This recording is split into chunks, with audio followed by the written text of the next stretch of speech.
Assalamualaikum warahmatullahi wabarakatuh. Kami dari kelompok 6 ingin mempresentasikan mengenai pelaporan segmen, evaluasi pusat investasi, dan penetapan harga transfer. Sebelumnya, izinkan kami memperkenalkan diri. Nama saya Ganang Ayom Sugihardo, beserta rekan saya Andreas Hasiholan dan Aulia Darmawan.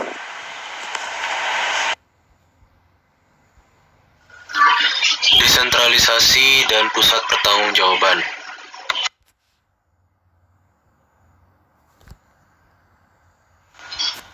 Sebuah perusahaan diatur menurut garis-garis pertanggungjawaban.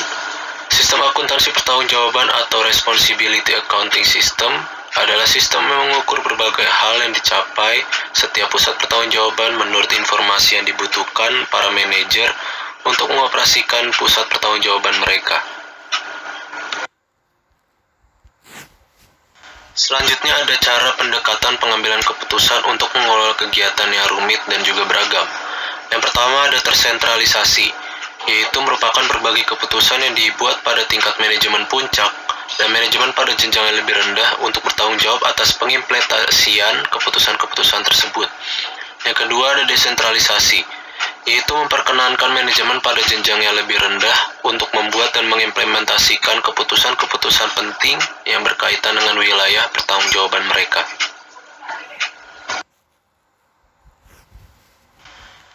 Sekarang kami akan membahas tentang desentralisasi. Desentralisasi biasanya diwujudkan melalui pembentukan unit-unit yang disebut divisi. Satu cara pembedaan divisi adalah berdasarkan jenis barang atau jasa yang diproduksi, dan garis geografis atau juga berdasarkan jenis pertanggungjawaban, yaitu pusat biaya, pusat pendapatan, pusat laba, dan juga pusat investasi. Pusat investasi mencerminkan tingkat tertinggi desentralisasi karena manajernya memiliki kebebasan untuk membuat beragam keputusan yang penting.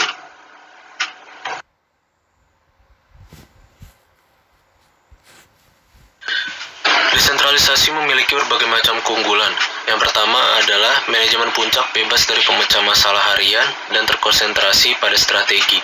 Hal ini terjadi karena manajemen yang di bawahnya pun bisa untuk melakukan pemecahan masalah melalui keputusan-keputusan yang ada, sehingga manajemen puncak sendiri bisa terkonsentrasi pada strategi dari yang dibuat dari perusahaan. Yang kedua ada memberikan pengalaman berharga bagi manajemen lebih bawah dalam membuat sebuah keputusan. Yang ketiga, manajer lebih bawah memiliki informasi yang lebih rinci, terutama informasi lokal. Yang keempat, untuk memudahkan evaluasi kerja dikarenakan adanya kebebasan bagi manajer tingkat bawah. Dan yang terakhir, yaitu mendorong manajer tingkat bawah untuk menunjukkan kerja terbaik mereka. Hal ini muncul karena semangat kerja mereka meningkat sehubungan dengan pelimpahan kewenangan dan juga tanggung jawab.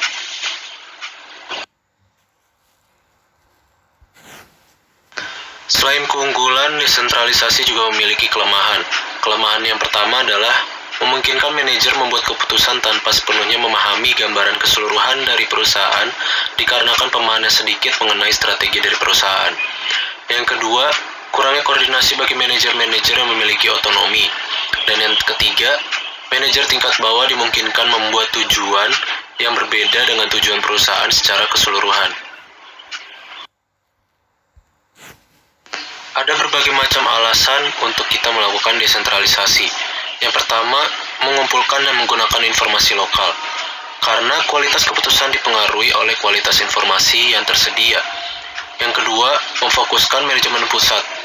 Dengan mendesentralisasikan keputusan-keputusan operasional, manajemen pusat bebas menangani perencanaan dan pengambilan keputusan strategis.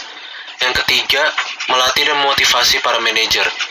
Organisasi selalu membutuhkan manajer yang terlatih untuk menggantikan posisi manajer jenjang yang lebih tinggi yang keluar untuk mengambil keuntungan dari peluang yang lain.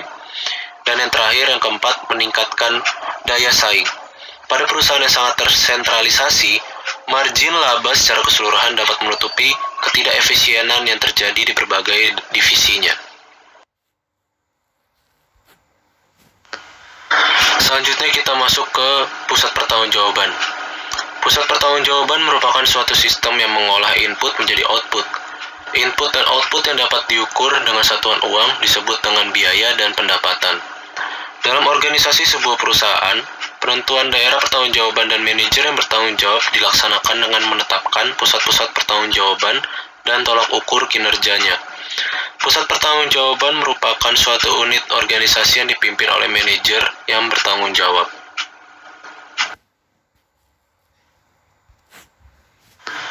Pusat pertanggungjawaban memiliki 4 macam. Yang pertama ada pusat biaya atau cost center, yaitu pusat pertanggungjawaban yang prestasi manajernya diukur berdasarkan biaya. Yang kedua ada pusat pendapatan atau revenue center, yaitu pusat pertanggungjawaban yang prestasi manajernya diukur berdasarkan pendapatan. Yang ketiga ada pusat laba atau profit center, yaitu pusat pertanggungjawaban yang prestasi manajernya diukur berdasarkan pendapatan dan biaya. Dan yang keempat ada pusat investasi atau investment center, yaitu pusat pertanggungjawaban yang prestasi manajernya diukur berdasarkan pendapatan, biaya, dan juga investasi. Peran informasi akuntansi pertanggungjawaban dalam penilaian kinerja pusat pertanggungjawaban. Yang pertama ada penilaian kinerja pusat biaya. Informasi akuntansi yang dipakai sebagai ukuran kinerja pusat biaya adalah biaya. Dalam hal ini terdapat masalah bahwa tidak ada biaya yang 100% dapat dikendalikan oleh manajer pusat biaya.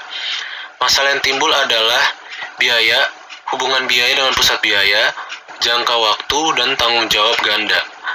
Kinerja pusat biaya terutama diukur berdasarkan efisiensi dan juga mutu. Yang kedua ada penilaian kinerja pusat pendapatan. Informasi akuntansi yang dipakai sebagai ukuran kinerja adalah pendapatan.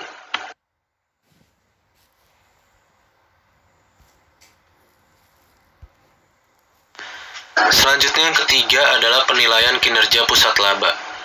Informasi akuntansi yang digunakan untuk penilaian kinerja pusat laba adalah pendapatan dan juga beban. Pendapatan adalah ukuran moneter dari keluaran atau output, dan beban adalah ukuran moneter dari masukan atau input, atau juga sumber daya yang dikonsumsi. Dan yang keempat ada penilaian kinerja pusat investasi. Informasi akuntansi yang digunakan untuk penilaian kinerja pusat investasi adalah pendapatan, biaya, dan investasi. Alat ukur yang biasa digunakan adalah ROI dan juga RI.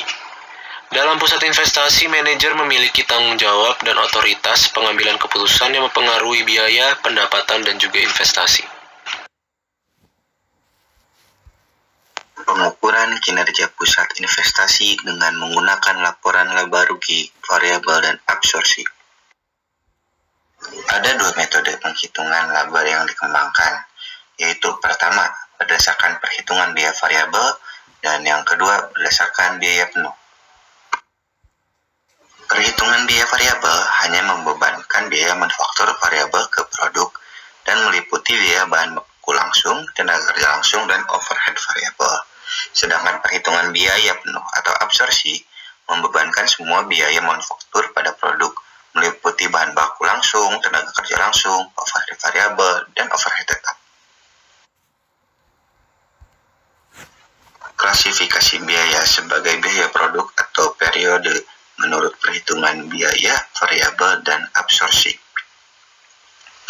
Biaya produk, biaya absorpsinya meliputi bahan baku langsung, tenaga kerja langsung, overhead variabel, dan overhead tetap. Biaya variabelnya meliputi bahan baku langsung, tenaga kerja langsung, dan overhead variabel.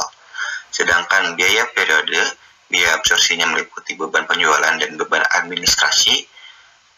Biaya variabelnya meliputi overhead tetap, beban penjualan, dan beban administrasi. Penilaian persediaan. Perhitungan biaya persediaan akhir dapat menggunakan perhitungan biaya absorpsi dan perhitungan biaya variabel. Yang pertama, pada persediaan absorpsi, persediaan akhir mencakup biaya bahan baku langsung, BTKL, overhead variabel, dan overhead tetap per unit. Nah, yang kedua, pada metode perhitungan biaya variabel, persediaan akhir hanya mencakup biaya bahan baku langsung, biaya tenaga kerja langsung, dan overhead variabel. Tidak dimasukkannya overhead tetap dalam hasil biaya persediaan perhitungan biaya variabel membuat penilaian persediaan yang lebih rendah daripada model absorpsi. Nah, persediaan dinilai atas biaya produk atau produksi. Sebagai contohnya, ada data berikut adalah dari Fairchild Company tahun lalu, di mana unit persediaan awalnya nggak ada ya, terus unit produksinya 10.000, unit terjualnya $300 per unit, jadi ada 8.000, persediaan akhirnya 2.000. Nah, biaya variabel per unitnya meliputi biaya bahan baku langsung, BTKL, dan overhead variabel. Terus biaya tetapnya di overhead tetap per unit yang diproduksi ada 25, penjualan dan administrasi tetap ada 100.000.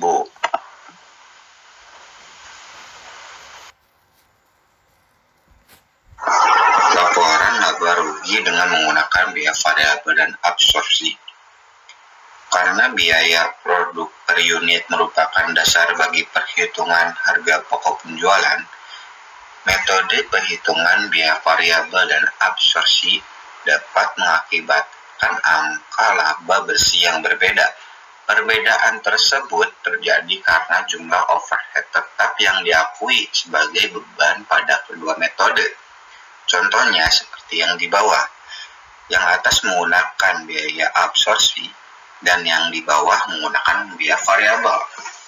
Jika yang menggunakan biaya absorpsi penjualan dikurangi HPP menjadi margin kotor, lalu dikurangi dengan beban penjualan dan administrasi, terjadilah laba bersih.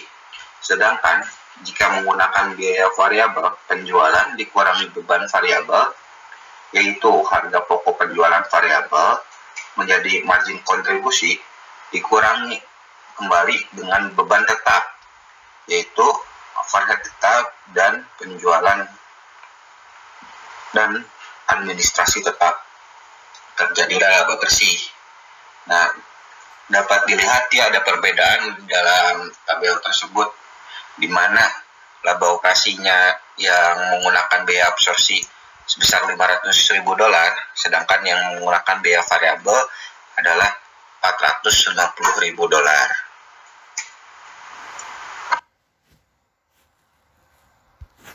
Lanjutan yang tadi, laba menurut perhitungan biaya absorpsi akan lebih tinggi daripada laba menurut perhitungan biaya variabel. Bisa dilihat ya yang tabel tadi, laba bersihnya yang menggunakan biaya absorpsi sebesar $500.000, sedangkan yang menggunakan biaya variabel sebesar $450.000. Perbedaan ini karena sebagian overhead tetap periode tersebut yang masuk dalam persediaan ketika perhitungan biaya absorpsi digunakan.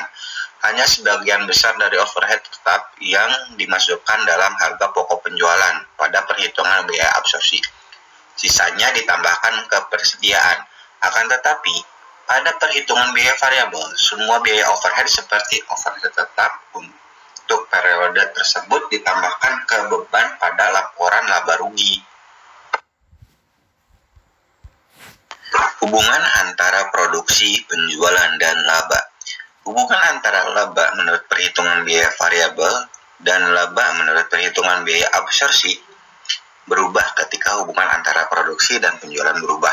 Jika barang yang terjual lebih banyak daripada barang yang diproduksi, maka laba menurut perhitungan biaya variabel akan lebih tinggi daripada menurut perhitungan biaya absorpsi. Menjual lebih banyak dari yang diproduksi berarti persediaan awal dan unit yang diproduksi telah terjual. Menurut perhitungan biaya absorpsi, unit-unit yang keluar dari persediaan mengandung overhead tetap dari periode sebelumnya. Selain itu, unit-unit yang diproduksi dan dijual telah mengandung seluruh overhead tetap periode berjalan. Jika jumlah produksi dan penjualan sama, maka tidak ada perbedaan laba yang dilaporkan. Ketika unit-unit yang diproduksi terjual seluruhnya, perhitungan biaya absorpsi seperti juga perhitungan biaya variabel akan mengikuti total overhead tetap periode tersebut sebagai beban. Tidak ada overhead tetap yang masuk atau keluar dari persediaan. Nah, contohnya seperti tabel di bawah. Jika produksi lebih banyak daripada penjualan, maka laba bersih absorpsi lebih besar dari laba bersih variabel. Dan jika produksi lebih kecil daripada penjualan,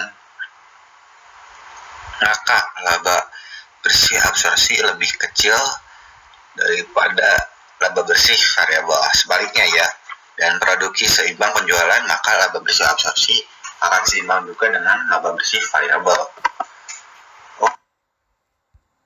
Dapat diperhatikan ya, tabel ini akan berlanjut ke slide selanjutnya. Dapat juga dilihat di halaman 568 sampai 569. Oke. Dapat dilihat tabelnya, yang atas menggunakan biaya absorpsi dan yang bawah menggunakan biaya variabel. Nah, pada tahun 2006, laba bersih untuk setiap metode adalah sama, sebesar $362,5. Yang artinya kedua metode tersebut membebankan jumlah overhead tetap yang sama. Dan jika dilihat di tahun berikutnya, di tahun 2007, ada perbedaan di mana pengurangan biaya administrasinya berbeda dengan biaya variabel, maupun selanjutnya ada perbedaan. Nah, kunci untuk menjelaskan perbedaan antara laba yang dihasilkan perhitungan biaya absorpsi dan perhitungan biaya variabel adalah analisis terhadap arus overhead tetap. Perhitungan biaya variabel selalu mengakui total overhead tetap periode sebagai beban. Di lain pihak, perhitungan biaya absorpsi hanya mengakui overhead tetap yang ada pada unit-unit yang terjual. Jika jumlah yang diproduksi berbeda dari yang terjual, overhead tetap dalam persediaan meningkat, maka laba menurut perhitungan biaya absorpsi lebih besar daripada menurut perhitungan biaya variabel sebesar kenaikan bersihnya. Jika overhead tetap persediaan berkurang, maka laba menurut perhitungan biaya variabel lebih besar daripada laba menurut perhitungan biaya absorpsi sejumlah penurunan bersihnya. Oke, lanjutan yang tadi. Perubahan dalam overhead tetap dalam persediaan adalah tepat sama dengan selisih di antara kedua laba. Selisih antara laba operasi menurut perhitungan biaya absorpsi dan laba bersih menurut perhitungan biaya variabel dapat dinyatakan sebagai berikut. Lihat tabel di bawah ya. Laba menurut perhitungan biaya absorpsi dikurangi laba menurut perhitungan biaya variabel sama dengan tarif overhead tetap dikali unit produksi dikurangi unit terjual. Oke. Ya, selanjutnya mengevaluasi manajer pusat laba. Evaluasi terhadap para manajer sering dikaitkan dengan profitabilitas unit-unit yang berada dalam kendali mereka, dan sering laba aktual dibandingkan dengan laba yang direncanakan digunakan sebagai petunjuk kemampuan manajerial. Secara umum, jika kinerja laba diharapkan untuk mencerminkan kinerja manajerial, maka manajer berhak mengharapkan berlakunya hal-hal berikut di slide berikutnya. Seperti yang dikatakan slide sebelumnya, manajer berhak mengharapkan berlakunya hal-hal sebagai berikut. Nah, ini dia di slide selanjutnya. Yang pertama, ketika pendapatan penjualan meningkat dari satu periode ke periode berikutnya, sementara faktor lainnya tetap, maka laba akan meningkat. Dan ketika pendapatan penjualan menurun dari satu periode ke periode berikutnya, sementara faktor-faktor lainnya tetap, maka laba akan menurun. Dan ketika pendapatan penjualan tidak berubah dari satu periode ke periode berikutnya, sementara faktor-faktornya lain tetap, maka laba akan tetap, tidak akan berubah. Seperti itu. Oke. Nah, sebagai contoh, biaya manufaktur variabel per unit pada tahun 2007 sebesar $10, sama seperti di tahun 2008. Dan produksi unit yang diharapkan dan aktual sebanyak 10.000 di tahun 2007, sedangkan di tahun 2008 sebanyak 5.000. Unit yang terjual seharga $25 per unit, tahun 2007 sebesar 5.000 dan pada tahun 2008 sebesar 10.000. Overhead tetap yaitu estimasi dan aktual pada tahun 2007 sebesar 100.000 dolar sama dengan tahun 2008 sebesar 100.000 dolar. Contoh laba menurut biaya variabel. Pada tahun 2007, perusahaan menjual sebanyak 125.000 dolar. Dikurangi beban variabel yaitu harga pokok penjualan sebanyak 50.000 dolar. Sehingga margin kontribusinya menjadi 75.000 dolar. Dikurangi beban tetap yaitu overhead tetap sebanyak 100.000 dolar. Hingga menghasilkan rugi operasi sebanyak 25.000 dolar. Berbeda pada tahun 2008 yang perusahaan dapat menjual sebanyak 250.000 dolar dan dikurangi harga pokok penjualannya sebesar 100.000 dolar hingga mendapatkan margin kontribusi sebanyak 150.000 dolar dan dikurangi beban tetap yaitu overhead tetap sebanyak 100.000 dolar, sehingga perusahaan pada tahun 2008 dapat menghasilkan laba sebesar 50.000 dolar. Contoh laba menurut biaya absorpsi. Kita harus terlebih dahulu mencari harga pokok penjualan, di mana perusahaan pada tahun 2007 tidak memiliki persediaan awal. Langsung ada harga pokok produksi sebesar 200.000 yang menghasilkan barang tersedia dijual sebesar 200.000 dolar.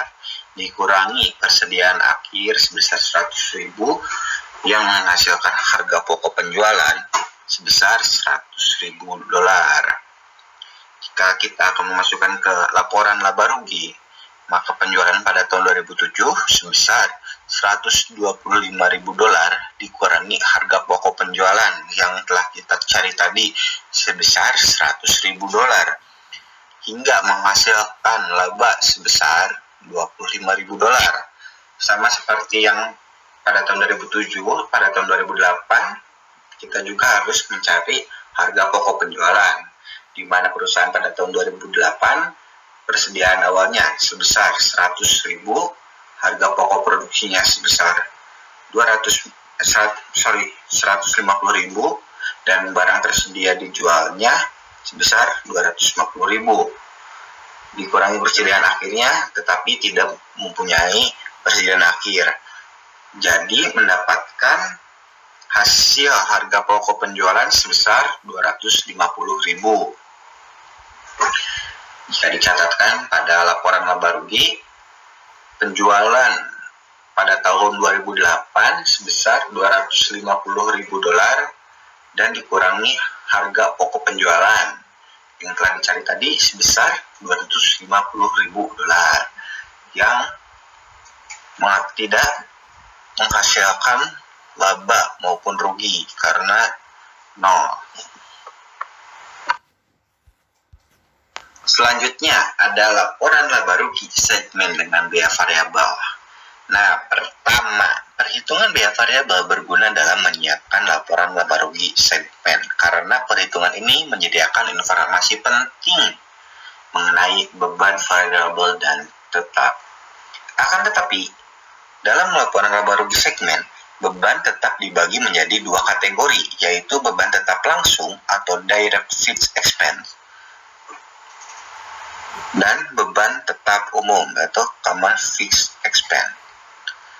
Laporan laba rugi segmen dengan menggunakan perhitungan biaya variabel memiliki satu keistimewaan di samping laporan laba rugi perhitungan biaya variabel yang telah disajikan sebelumnya. Pembagian seluruh beban tetap dalam beban tetap langsung dan beban tetap umum memberikan informasi tambahan bagi manajer.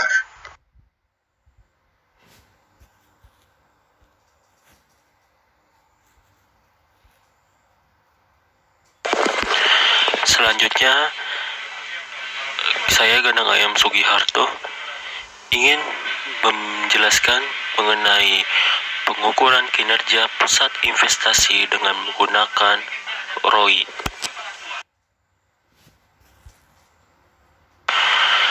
Pengembalian atas investasi. Satu cara mengaitkan laba operasi dengan aktiva yang digunakan adalah dengan menghitung pengembalian atas investasi return on investment atau ROI. ROI yaitu laba yang diperoleh untuk setiap dolar investasi. ROI dapat juga diartikan sebagai ukuran kinerja yang paling lazim bagi suatu pusat investasi.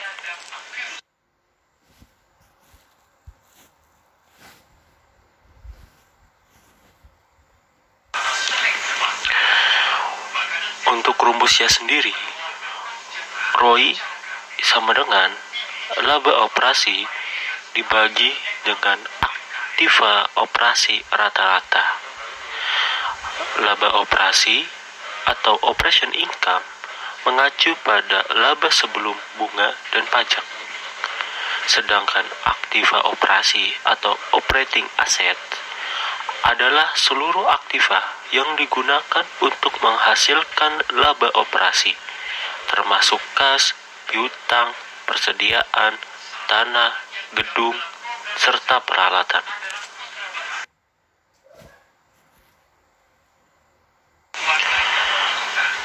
Gambaran aktiva operasi rata-rata dapat dihitung sebagai berikut. Aktiva operasi rata-rata sama dengan nilai buku bersih awal ditambah dengan nilai buku bersih akhir dibagi 2.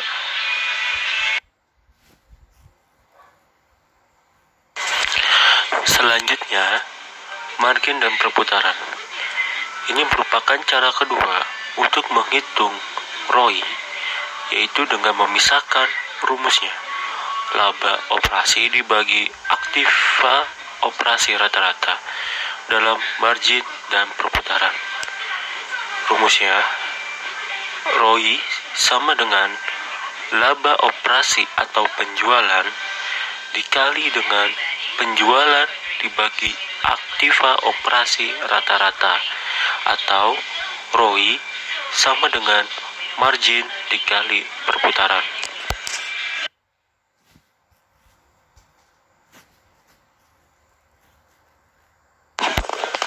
Contohnya, penjualan suatu perusahaan sebesar $480.000 lalu dikurangi dengan harga pokok penjualan sebesar $222.000 sehingga mendapatkan margin kotor sebesar $258.000, lalu dikurangi dengan beban penjualan dan administrasi sebesar $210.000 sehingga mendapatkan laba operasi sebesar $48.000. Pada awal tahun, nilai buku bersih aktiva operasi adalah $277.000 dan pada akhir tahun menjadi $323.000. Maka kita dapat mencari aktiva operasi rata-rata yang dimana aktiva awal ditambah dengan aktiva akhir dibagi 2 sehingga kita dapat memperoleh hasil sebesar $300.000. Selain itu kita dapat mencari marginnya dengan laba operasi dibagi penjualan yang dimana 48.000 dibagi dengan $480.000 menghasilkan 0,1 atau 10%. Lalu untuk perputaran, penjualan dibagi dengan aktiva operasi rata-rata yang dimana $480.000 dibagi dengan $300.000 menghasilkan 1,6 kali perputaran. Sehingga ROI yaitu margin dikali dengan perputaran 0,1 atau 10% dikali dengan 1,6 sama dengan 0,16 atau 16%. Bisa juga menggunakan rumus laba operasi dibagi dengan aktiva operasi rata-rata, yang dimana $48.000 dibagi dengan $300.000 menghasilkan 16%.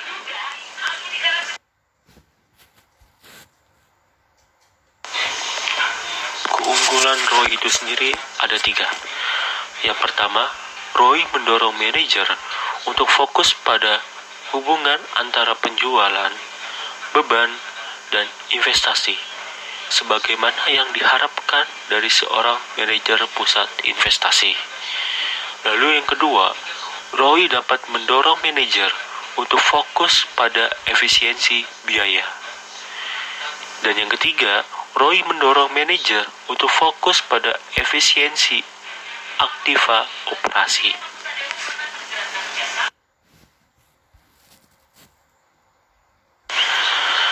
Untuk kelemahan ROI itu sendiri dibagi menjadi 2. Yang pertama, ROI mendorong para manajer untuk fokus pada kepentingan jangka pendek sehingga dia mengorbankan kepentingan jangka panjang. Lalu yang kedua, ROI mengakibatkan fokus yang sempit pada profitabilitas divisi dengan mengorbankan profitabilitas keseluruhan perusahaan.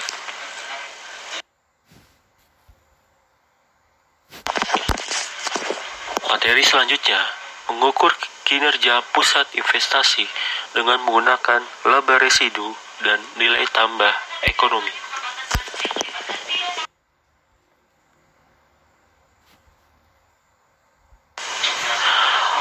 Laba residu merupakan perbedaan antara laba operasi dan pengembalian dolar minimum yang disyaratkan atas aktiva operasi perusahaan. Laba operasi residu dapat dicari dengan laba operasi dikurangi dalam kurung tingkat pengembalian minimum dikali dengan aktiva operasi rata-rata.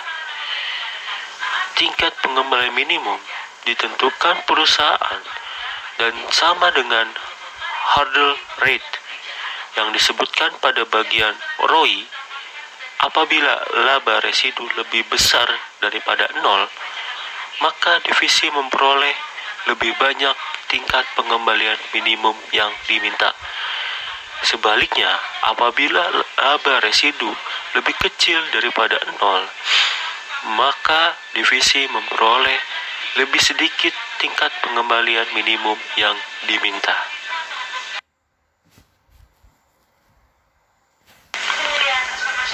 Keunggulan laba residu. Contoh, manajer cleaning product division menolak proyek 1 karena akan menurunkan ROI divisi. Namun keputusan tersebut membebani laba perusahaan sebesar $300.000. Penggunaan laba residu sebagai ukuran kinerja akan mencegah kerugian ini. Laba residu untuk setiap proyek dihitung sebagai berikut. Untuk proyek 1, laba residu, laba operasi dikurangi dengan tingkat pengembalian minimum dikali dengan aktiva operasi rata-rata, sehingga laba residunya 1,3 juta dikurangi kurang buka kurung 0,1 dikali dengan 10 juta, sehingga didapatkan 1,3 juta dikurangi dengan 1 juta menghasilkan laba residu sebesar $300.000. Dan untuk proyek 2, laba residu $640.000 dikurangi dengan kurung buka 0,1 dikali 4 juta dolar, sehingga menghasilkan laba residu sebesar $240.000. Kita dapat melihat bahwa kedua proyek tersebut memiliki laba residu positif. Untuk tujuan perbandingan, maka laba residu divisi untuk setiap alternatif tersebut diidentifikasikan sebagai berikut.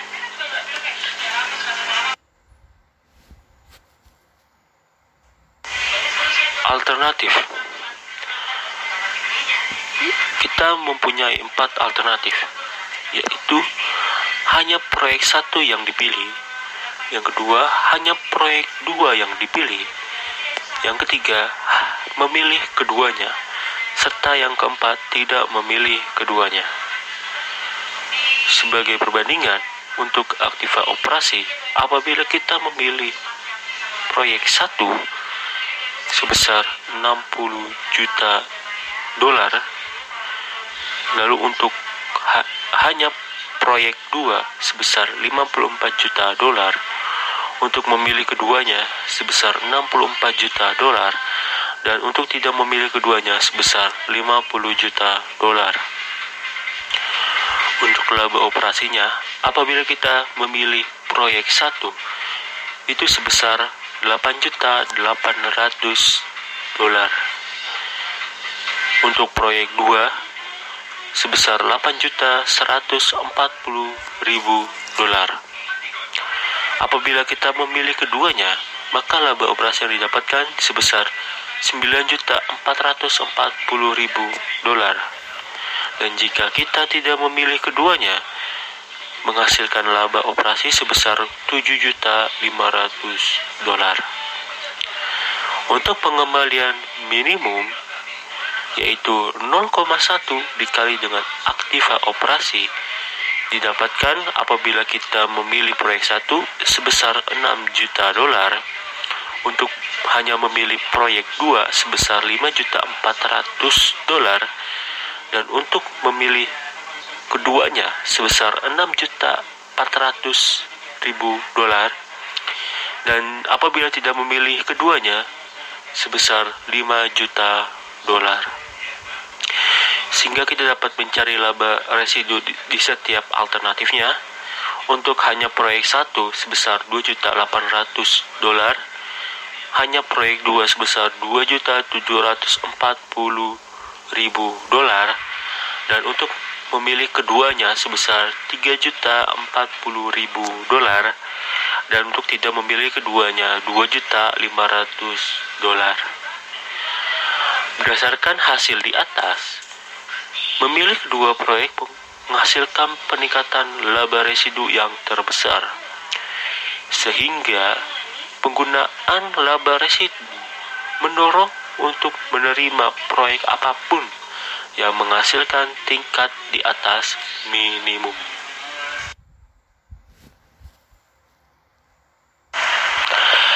Lalu berikutnya adalah kelemahan laba residu.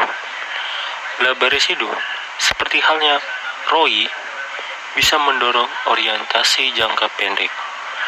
Laba residu adalah ukuran absolut dari profitabilitas. Jadi, perbandingan langsung dari kinerja pada dua pusat investasi yang berbeda menjadi sulit karena tingkat investasinya bisa berbeda.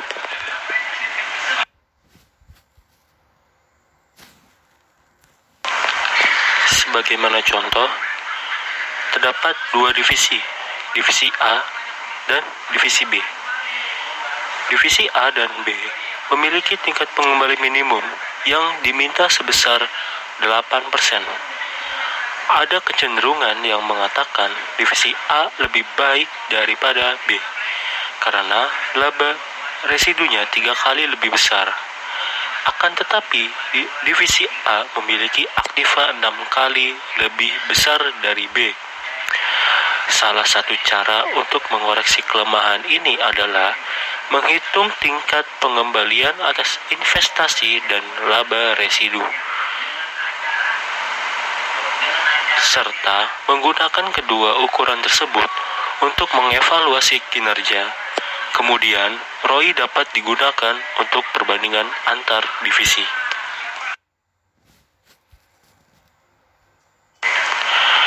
Materi selanjutnya mengenai nilai tambah ekonomi atau Economic Value Added, EVA. EVA atau nilai tambah ekonomi merupakan laba bersih atau laba operasi dikurangi pajak, dikurangi total biaya modal tahunan. Pada dasarnya, nilai tambah ekonomi atau EVA merupakan laba residu dengan biaya modal sama dengan biaya modal akrual dari perusahaan sebagai ganti dari suatu tingkat pengembalian minimum yang diinginkan perusahaan karena alasan lainnya. Jika EVA positif, maka perusahaan sedang menciptakan kekayaan. Namun apabila hasil EVA-nya negatif, maka perusahaan sedang menyia-nyiakan modal mereka. Sebagai suatu bentuk dari laba residu, EVA adalah suatu bentuk satuan dolar, bukan suatu tingkat persentasi pengembalian.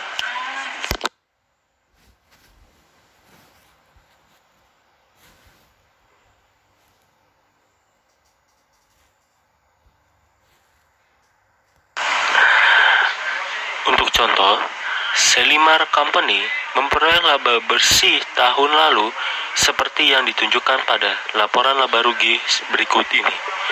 Penjualan sebesar $480.000 dikurangi harga pokok penjualan sebesar $222.000 menghasilkan margin kotor sebesar $258.000 dikurangi dengan beban penjualan dan administrasi sebesar $210.000 menghasilkan laba operasi sebesar $48.000, lalu dikurangi pajak penghasilan sebesar 30%, $14.400, sehingga menghasilkan laba bersih sebesar $33.600.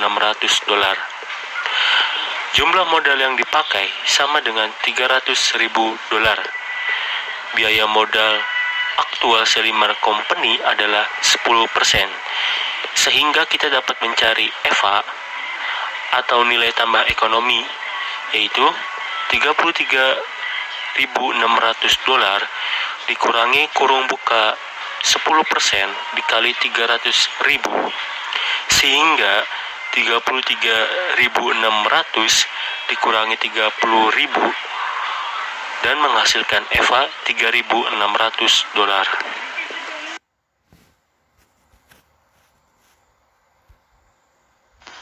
Selanjutnya kita masuk ke harga transfer.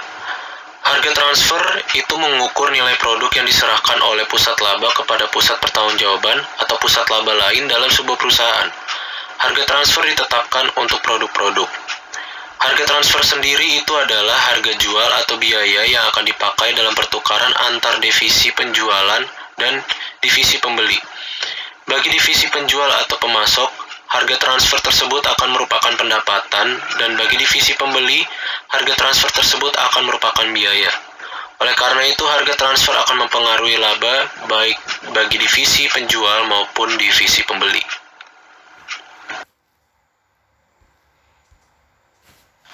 Berikut adalah 3 tujuan penentuan harga transfer.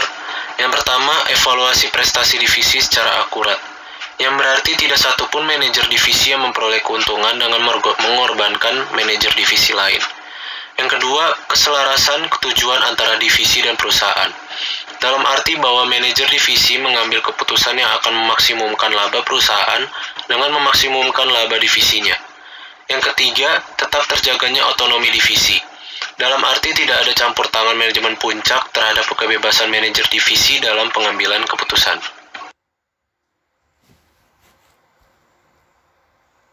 Dalam penentuan harga transfer terdapat 2 masalah yang harus dirundingkan. Yang pertama, dasar yang digunakan sebagai landasan penentuan harga transfer. Yang kedua, besarnya laba yang akan diperhitungkan dalam penentuan harga transfer. Hal ini dilakukan karena tiap divisi yang dibentuk oleh perusahaan diukur kinerjanya berdasarkan pada laba yang diperoleh oleh masing-masing divisi yang bersangkutan.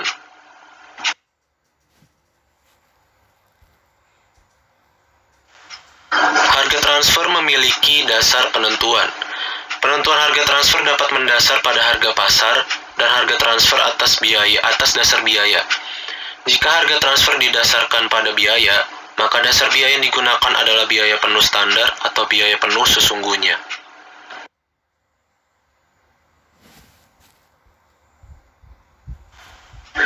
Laba yang diperhitungkan dalam harga transfer. Dalam menentukan besarnya laba yang akan diperhitungkan dalam harga transfer, maka baik divisi penjual maupun divisi pembeli harus memperhatikan dua faktor berikut. Yang pertama, dasar yang digunakan untuk menentukan laba. Hal ini dapat dinyatakan dalam presentase tertentu dari biaya penuh atau aktiva penuh. Jika aktiva penuh yang digunakan sebagai dasar, maka yang harus dipertimbangkan adalah jenis aktiva yang diperhitungkan dan cara penilaian aktiva yang digunakan sebagai dasar. Yang kedua, adanya besarnya laba yang akan diperhitungkan dalam penentuan harga transfer tersebut.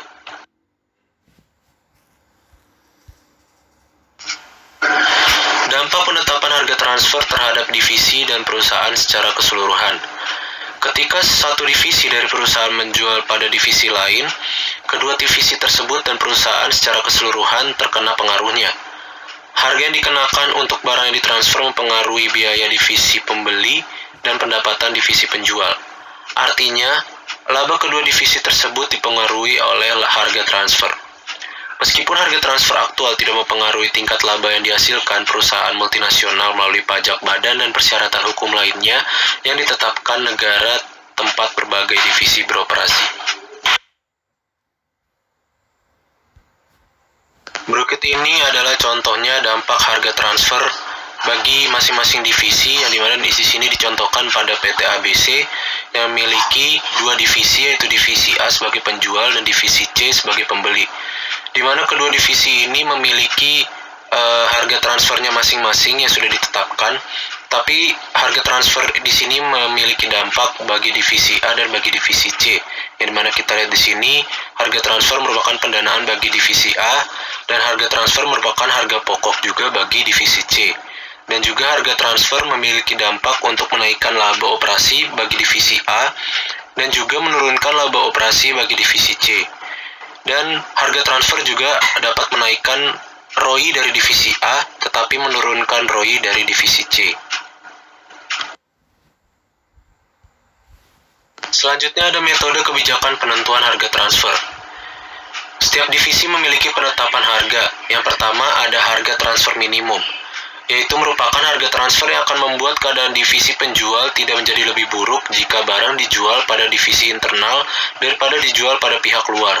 Hal ini terkadang disebut batas bawah dari rentang penawaran. Yang kedua ada harga transfer maksimum, yang merupakan harga transfer yang akan membuat keadaan divisi pembeli tidak menjadi lebih buruk jika suatu input dibeli dari divisi internal daripada barang yang sama dibeli secara eksternal. Hal ini terkadang disebut batas atas. Berikut adalah metode harga transfer. Yang pertama ada harga pasar. Harga pasar akan digunakan sebagai dasar jika produk yang ditransfer tersebut mempunyai harga pasar. Harga pasar tersebut merupakan biaya kesempatan baik bagi divisi penjual maupun bagi divisi pembeli. Yang kedua ada harga transfer atas dasar biaya. Biaya yang digunakan sebagai dasar penentuan harga transfer dapat berupa biaya penuh standar atau biaya penuh sesungguhnya. Yang ketiga ada harga transfer negosiasi. Harga transfer negosiasi seharusnya ditetapkan tidak lebih murah daripada biaya variabel dan tidak lebih mahal dibandingkan dengan harga pasar apabila ada. Selanjutnya kita masuk ke harga pasar yang mencakup dalam harga transfer. Pada umumnya harga transfer ditetapkan berdasarkan harga pasar minus karena hal-hal berikut. Yang pertama, kuantitas produk yang ditransfer antar divisi tersebut umumnya cukup besar, sehingga menimbulkan penghematan bagi divisi penjual, dan untuk itu, potongan volume seringkali digunakan. Yang kedua, divisi penjual tidak akan mengeluarkan biaya iklan, promosi penjualan, komisi penjualan, biaya penagihan, sehingga biaya-biaya tersebut dapat dikurangkan dari harga pasar. Yang ketiga, jika transfer langsung dikirim dari departemen produksi divisi penjual, maka biaya simpan atau gudang tidak perlu diperhitungkan dalam penentuan harga transfer tersebut. Harga transfer berdasarkan harga pasar juga memiliki kelemahan yang ada. Yang pertama, tidak semua produk mempunyai harga pasar. Yang kedua, harga pasar tidak selalu sama dengan harga yang tercantum dalam daftar harga. Kesulitan muncul kalau harga pasar sangat berfluktuasi. Yang ketiga, divisi penjual mempunyai pasar yang pasti. Oleh karena itu, penghematan biaya yang muncul sebaiknya tidak dinikmati oleh divisi penjual saja, tetapi juga harus dinikmati oleh divisi pembeli.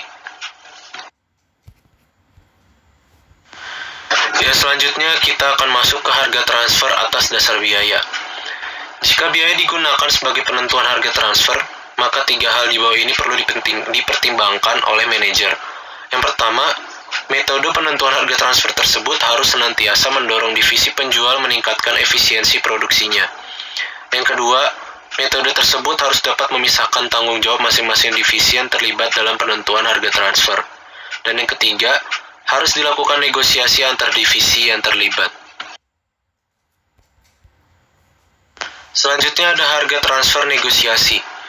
Kelemahan harga transfer negosiasi adalah yang pertama, manajer divisi tertentu dapat mengambil manfaat dari manajer divisi lain, sehingga manajer divisi lain tersebut dapat dirugikan. Hal ini terjadi apabila manajer tertentu mempunyai informasi pribadi yang lebih lengkap dibandingkan informasi yang dimiliki manajer divisi lain. Yang kedua, ukuran kinerja bisa terdistorsi oleh kecakapan negosiasi manajer-manajer tertentu. Yang ketiga, negosiasi memungkinkan memakan banyak waktu, tenaga, dan juga biaya. Harga transfer negosiasi menawarkan harapan untuk mencapai 3 tujuan penentuan harga transfer, yaitu yang pertama, evaluasi prestasi divisi yang secara akurat. Yang kedua, keselarasan tujuan antar divisi dan perusahaan secara keseluruhan. Dan yang ketiga, tetap terjaganya otonomi dari divisi tersebut.